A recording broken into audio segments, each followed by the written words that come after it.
tell me a little bit more about your childhood. Start there. Don't start in Cali or wherever you landed. Start with your childhood. What was that like? Growing up in one of the first American settlements in in Israel. In Israel, it was very different because there is no. In America, there was the hippies tried something similar in the '60s, but it didn't really work for them. They weren't enough serious. It's come really from very strong left ideology, Marxist, Leninist. The people who started your group? Yeah. Okay. They were on the left side of the political map. And you grew up in this? I grew up in this. Okay. A kibbutz is a collective. It's a place where... Kibbutz. Kibbutz mean gathering. Charmaine, there's a place called kibbutz in Israel. If you can look it up on a map for us at some point, it'd be really cool.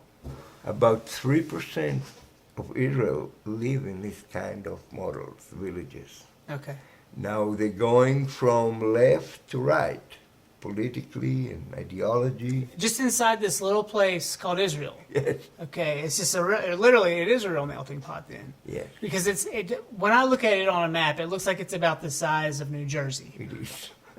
It doesn't. That's how you describe it. Yeah. Maybe New Jersey and New York, parts of New York, like Manhattan, Long Really, Island. it's New Jersey. Really? It's almost exactly the size of Israel. It's really small. Yeah. It's one of our smallest states. I mean, I've driven through New Jersey probably a dozen times, and it only takes like 3 hours.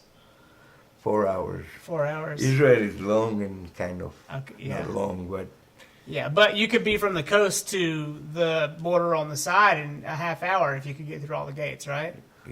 yeah. If you could get through all the different checkpoints. Yeah.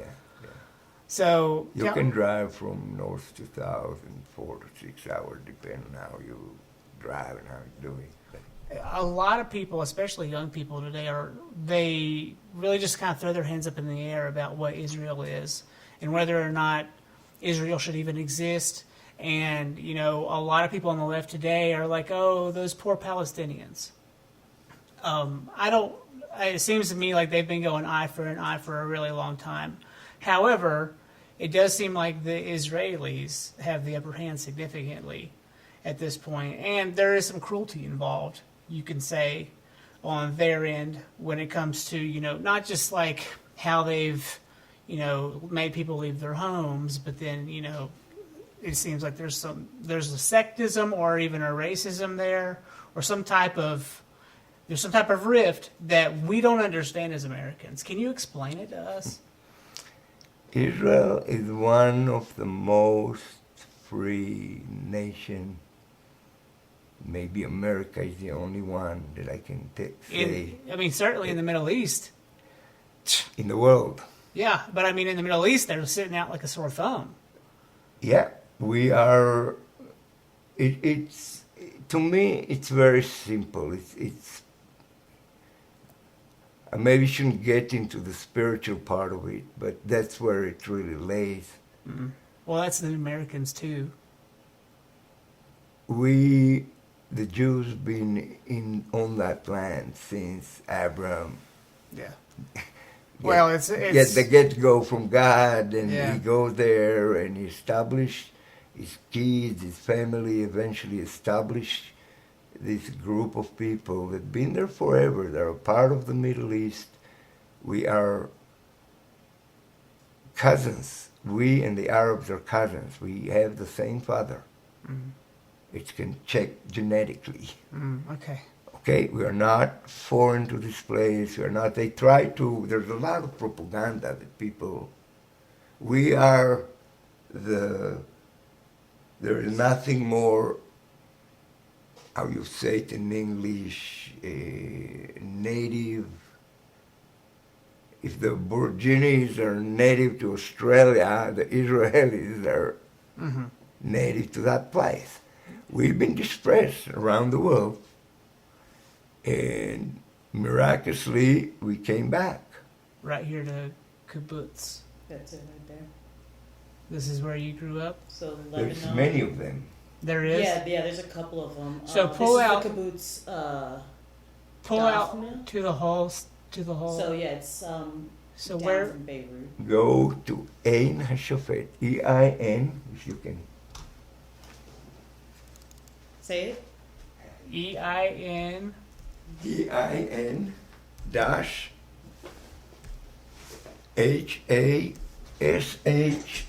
H-A-S-H-O-F-E-T. This one. HaShofet, Yep. Hashafet. the eye of the judge, Louis de Brandeis. So that's it. That's where you are. Yeah. Go down to the street view so we can like see the. Is there a street view? Oh, you know what I mean, like the. Yeah, I got you. Hang on. Not bad. All right. So you had the mountains there on the right, and then All fields around it, it's all our fields. see this is frustrating for me because when we look at an aerial view of Israel here, it looks like farmland. It does look like California. Lots of farmland, really busy city districts too, but when you look at pictures of Israel on CNN, they only show like the grimiest, clutteriest city and like the fences and everything's in that long focus from way far away from on like a 300 millimeter. And so everything looks like it's on top of itself. And it doesn't look like there's any, it looks like LA or something, the way they show You it. gotta go there, you won't believe. It's all green. Huh. We greened the whole place. So, It and that, was desolated land before we came where's there. that water coming from? Most of it from the Jordan River, I see. a few reservoirs, that the Kinneret Lake or the Yeah. Sea of Galilee. Yeah. Look at the neighborhoods, Charmaine. They look like it looks like you're looking down on Illinois or something. Here the members are living. My parents' home was somewhere here. Really? This is the high school. This is all the working areas, our cows, chickens, factories are all here. And he lived there till he was 30. And these are all our fields. Yeah. We have a lot of agriculture and 2 small factories. Huh. My kibbutz have. And so this was a Marxist installment. Yes. Okay, and what do you think about Marxism? Because your post lead me to believe that you're not a fan. I'm not a fan because I grew up in it. And I grew up in the best example of any. You have to understand, in a kibbutz, I'll give you an example. When I grew up, I never lived with my parents. Who'd you live with? Each group of kids had their own home. Did you want to live with your parents? Yeah, Okay.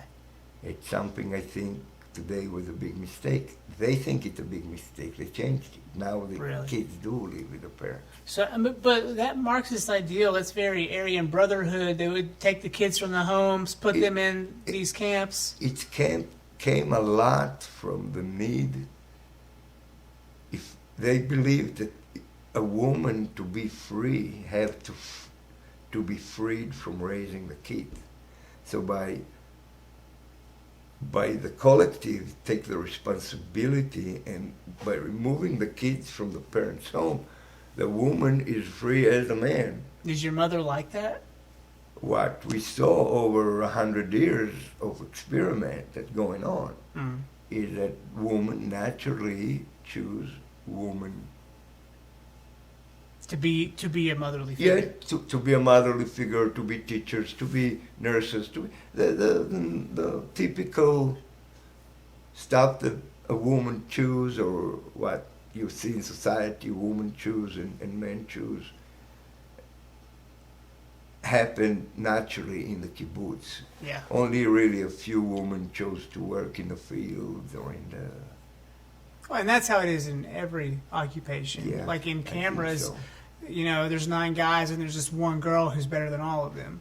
You know, and she's Yeah, just really yeah, good. Many times they're good at what they're doing. There is no reason. And the kibbutz allowed that. because of the way we live. If a woman wanted to be in the manufacturing and have the talent to be in management position, she was, there Yeah. But what I saw in all this is that still the only thing that really keep that thing going and going good is money in the end. To be successful, they had to deal with the world in a capitalistic way. They had to offer a product for sale. You And because cannot at the moment avoid you offer a product for sale, you're no longer Marxist. Yes. Or at the moment you So purchase product. inside, we lived as socialists, but out with the outside world, we deal just like capitalists. When a cow was dying and you have to sell the meat, you call the butcher. If it's an Arab or a Jew, you argue on the price. Yeah. It's like any other capitalist. There's not a government entity bringing the money to the butcher. No, Yeah. no, because the rest of the country is just living like a normal way of life. We live different. So, but when we deal with the outside world, and you deal all the time with the outside world, Yeah. then we deal just like capitalism. We make product, we compete in the market. If it's food that we raise or grow, or if it's that we supply General Motors with our patent that hold the spurt on every General Motors SUV and truck out there. The parts that hold Yeah. the spare tire, we make. So, and we make it here in the United States. American working in the factory, there's only one family from the kibbutz that is Really? here. So, yes. So, money is the key for everything, and you cannot, if there is no some kind of drive like this, people start to be lazy. Why to work?